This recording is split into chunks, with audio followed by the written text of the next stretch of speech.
বাংলাদেশে জেলার নাম ধরে, ব্যক্তির নাম ধরে, দলের নাম ধরে বৈষম্য করেছে। শহীদের 14 মে তার বাবার লাশ আমাকে এখনো দেখায় হচ্ছে। ওই খুনি ফ্যাসিস্ট হাসিনা এবং তার যে দল আওয়ামী লীগ, যেই দলের নেতৃত্বে আওয়ামী লীগ এবং হাসিনা তার আওয়ামী লীগ, যুবলীগ, ছাত্রলীগের সকল সন্ত্রাসীকে একসাথে নিয়ে বাংলাদেশে এমন একটি গণহত্যা হয়েছে। আমরা তাদের সকল রাজনৈতিক কর্মকাণ্ড নিষিদ্ধের দাবিতে আজকে এই রণক্ষেত্র বগুড়ার মাটিতে দাঁড়িয়েছি।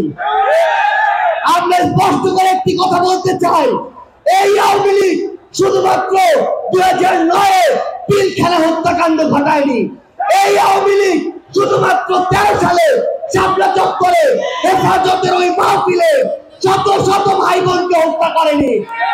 এই আওয়ামী লীগ শুধুমাত্র এই 24 জুলাইয়ে হাজারের অধিক আমাদের ভাই বোনকে খুন করেনি, বরং এই আওয়ামী লীগ নির্বিচারে নামে বেনামে অসংখ্য মানুষকে গুম করেছে, খুন করেছে, হত্যা করেছে।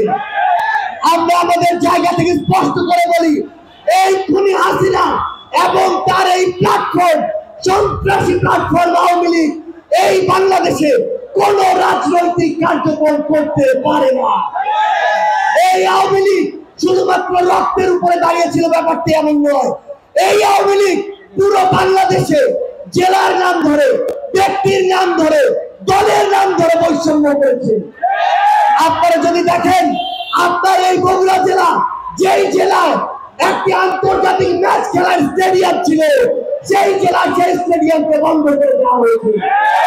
আপনারা যদি দেখেন, আপনাদের এই বগুড়া জেলায় একটি হাসপাতাল ছিল, যেটি দেশের প্রথম সারির একটি হসপিটাল হতে পারত, সেই হসপিটালটিকে দেশের চতুর্থ সারির হাসপাতাল বানানো হয়েছে।